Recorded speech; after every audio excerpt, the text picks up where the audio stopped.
എല്ലാവർക്കും പുതിയൊരു വീഡിയോയിലേക്ക് സ്വാഗതം. ഇന്ന് ചക്ക ദോശ ഉണ്ടാക്കുന്നതിൻ്റെയും ഒരു ചട്നിയുടെയും റെസിപ്പിയാണ്. അതിന് വേണ്ടിയിട്ട് ഒരു ഗ്ലാസ് പച്ചരി വെള്ളത്തിലിട്ട് കഴുകിയെടുത്തു. അതിലേക്ക് ഒരു ഗ്ലാസ് വെള്ളം ഒഴിച്ച് വയ്ക്കുക. 1 മണിക്കൂർ കഴിഞ്ഞിട്ട് അത് എടുക്കാം. ഇപ്പോൾ 1 മണിക്കൂറായിട്ടുണ്ട്. ഒരു പാത്രം ചക്ക എടുത്തിട്ടുണ്ട്. അത് നന്നായിട്ട് വൃത്തിയാക്കി കുരുവെല്ലാം കളഞ്ഞ് കഴുകിയെടുത്തതാണ്. ഇത് വേണമെങ്കിൽ അരിഞ്ഞ് എടുത്ത് മിക്സിയിലിടാവുന്നതാണ്. ഞാനിപ്പോൾ അരിയുന്നില്ല, അങ്ങനെ ഇടുകയാണ് ചെയ്യണത്. പച്ചരി 1 മണിക്കൂർ കുതിർത്തെടുത്തിട്ടുണ്ട്. ഒരു കഷ്ണം ഇഞ്ചി, 3 വെളുത്തുള്ളി, കുറച്ച് കറിവേപ്പില, കുറച്ച് ചെറിയ ഉള്ളി. ഇനി അരി മിക്സിയിലേക്ക് ഇട്ട് കൊടുക്കാം. ചക്കയും അങ്ങനെ ഇട്ട് കൊടുക്കുകയാണ്. എല്ലാ പീസും ഒരുമിച്ച് ഇട്ട് അരയ്ക്കാൻ വേണ്ടി എല്ലാം ഒരുമിച്ചിടുകയാണ്.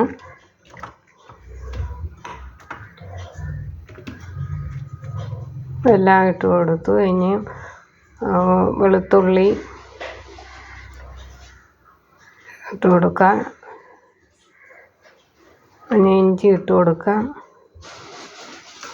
കറിവേപ്പിലയും ചേർത്ത് കൊടുക്കുക. ചെറിയ ഉള്ളി ഇട്ട് കൊടുക്കുക. ആവശ്യത്തിന് വെള്ളം ഒഴിക്കുക.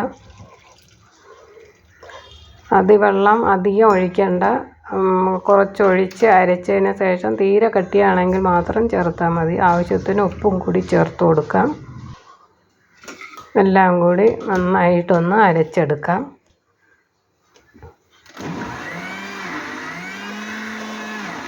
ഇതിപ്പോൾ ആ ഒഴിച്ച വെള്ളം തന്നെയാണ്, വേറെ വെള്ളം ഒഴിക്കേണ്ടി വന്നില്ല. നന്നായിട്ട് അരച്ചെടുത്തിട്ടുണ്ട്.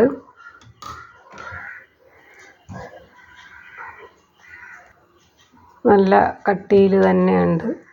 ഈ ഒരു കട്ടിയിൽ ഇരിക്കുമ്പോൾ നല്ലപോലെ പരത്തി നൈസായിട്ട് എടുക്കാൻ പറ്റും. ഇനി ഇതിൽ വെള്ളമൊന്നും ചേർക്കേണ്ട ആവശ്യമില്ല. ഇനി ഇതൊരു പാത്രത്തിലേക്ക് മാറ്റി കൊടുക്കാം. ഇത് അരച്ച ഉടനെ വേണമെങ്കിലും ചുട്ടെടുക്കാം. 1-2 മണിക്കൂർ കഴിഞ്ഞിട്ടും ചുട്ടാലും ടേസ്റ്റ് തന്നെയാണ്. അപ്പോൾ നന്നായിട്ട് ഇളക്കി വച്ചിട്ടുണ്ട്.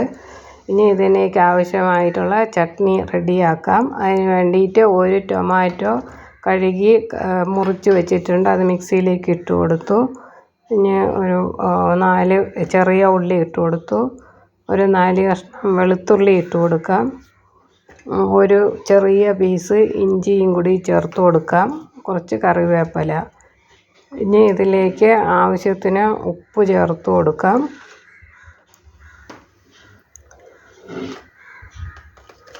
ഇതിൽ വെള്ളം ഒഴിക്കേണ്ട ആവശ്യമില്ല. വെള്ളം ഒഴിക്കാതെ വേണം അരച്ചെടുക്കാൻ. 1 സ്പൂണ് 1.5 സ്പൂണ് മുളക് പൊടി ചേർത്ത് കൊടുക്കാം. ഞാൻ 1.5 സ്പൂണ് ചേർക്കുന്നുണ്ട്. ഇത് നല്ല എരിവുള്ള മുളകാണ്. നല്ല എരിവുള്ള ഒരു ചട്നിയും കൂടിയാണ്. ഇത് എരിവ് ഇത്രയും വേണ്ടാന്നുള്ളവർക്ക് 1/2 സ്പൂണ് മുളക് പൊടി ചേർത്താൽ മതിയാകും. ഇതിപ്പോൾ നന്നായിട്ട് അരച്ചെടുത്തിട്ടുണ്ട്. ഇനിയും ഇതൊന്ന് വറവിടാൻ വേണ്ടി ചീനച്ചട്ടി അടുപ്പത്ത് വെച്ചു. അതിലേക്ക് കുറച്ച് വെളിച്ചെണ്ണ ഒഴിച്ചു. 1 വറ്റൽമുളക് ഇട്ടു. കുറച്ച് കറിവേപ്പില ഇട്ടു. ഇനി കുറച്ച് കടുകും കൂടി ഇട്ട് കൊടുക്കാം. ഇത് കടുകൊന്ന് പൊട്ടി വരുന്ന സമയത്ത് ഈ അരച്ച് വെച്ച കൂട്ട് അതിലേക്ക് ഒഴിച്ചു കൊടുക്കാം. കടുക് ഇപ്പോൾ പൊട്ടിയിട്ടുണ്ട്. ഇനിയും ഈ അരച്ച് വെച്ച കൂട്ട് അതിലേക്ക് ഒഴിച്ച് ഇളക്കുക. ഇനി ഈ മിക്സിയിലേക്ക് കുറച്ച് വെള്ളം ഒഴിച്ച് അതും കൂടി അതിലേക്ക് ഒഴിച്ചു കൊടുക്കാം. എന്നിട്ട് നന്നായിട്ട് ഇളക്കി അത് ആ പച്ച മണമൊന്ന് മാറുന്നത് വരെ നന്നായിട്ട് ഇളക്കി നല്ലപോലെ തിളയ്ക്കണം. ഈ ഒരു പാകത്തിനാകുമ്പോഴത്തേക്ക് എടുക്കാവുന്നതാണ്. ഞാൻ സ്റ്റവ് ഓഫാക്കാം. ഇതൊരു ബൗളിലേക്ക് മാറ്റി വയ്ക്കാം. വളരെ ടേസ്റ്റി ആയിട്ടുള്ള ഒരു ചട്നിയാണ്. ഇതിൽ ഇനിയും എരിവ് കുറയ്ക്കാൻ വേണ്ടിയിട്ടാണെങ്കിൽ നമുക്ക് കുറച്ച് പച്ച വെളിച്ചെണ്ണ ഇതിൻ്റെ മുകളിലേക്ക് ഒഴിച്ചു കൊടുത്താൽ മതി. ഇപ്പോൾ ദോശക്കല്ല് അടുപ്പത്ത് വെച്ച് കല്ല് ചൂടായിട്ടുണ്ട്. ഇനി ദോശ ഓരോന്നായിട്ട് കോരി ഒഴിച്ച് എടുക്കാവുന്നതാണ്. നല്ലപോലെ നൈസായിട്ട് പരത്തിയെടുക്കാം. നല്ല നൈസായിട്ട് പരത്തി അത് നല്ല ഒരു മരാന്നിരിക്കുമ്പോഴാണ് നല്ല ടേസ്റ്റ്. കുറച്ച് നെയ്യ് അതിലേക്ക് ഒഴിച്ചു കൊടുക്കാം. ഞാൻ ഒന്ന് മറിച്ചിട്ട് കൊടുക്കുക. വളരെ നൈസായിട്ട് തന്നെ കിട്ടിയിട്ടുണ്ട്. വളരെ ഹെൽത്തിയും വളരെ ടേസ്റ്റിയുമായിട്ടുള്ള ഒരു ദോശയാണിത്. വേഗത്തിൽ ചെയ്തെടുക്കാനും പറ്റും. അപ്പോൾ എടുത്ത് മാറ്റാം. അടുത്തത് അതുപോലെ കോരി ഒഴിച്ച് കൊടുക്കാം. എത്ര നൈസായിട്ട് വേണമെങ്കിലും നമുക്ക് പരത്തിയെടുക്കാൻ പറ്റും.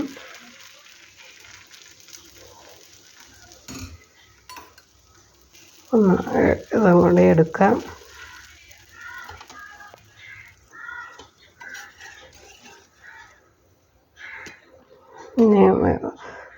ചൂടോടെ കഴിക്കുമ്പോഴും നല്ല ടേസ്റ്റാണ്. ചട്നിയും കൂടി അതിലേക്ക് ഒഴിക്കാം. എല്ലാവർക്കും ഈ വീഡിയോ ഇഷ്ടപ്പെട്ട് കാണുമെന്ന് കരുതട്ടെ. Thank you.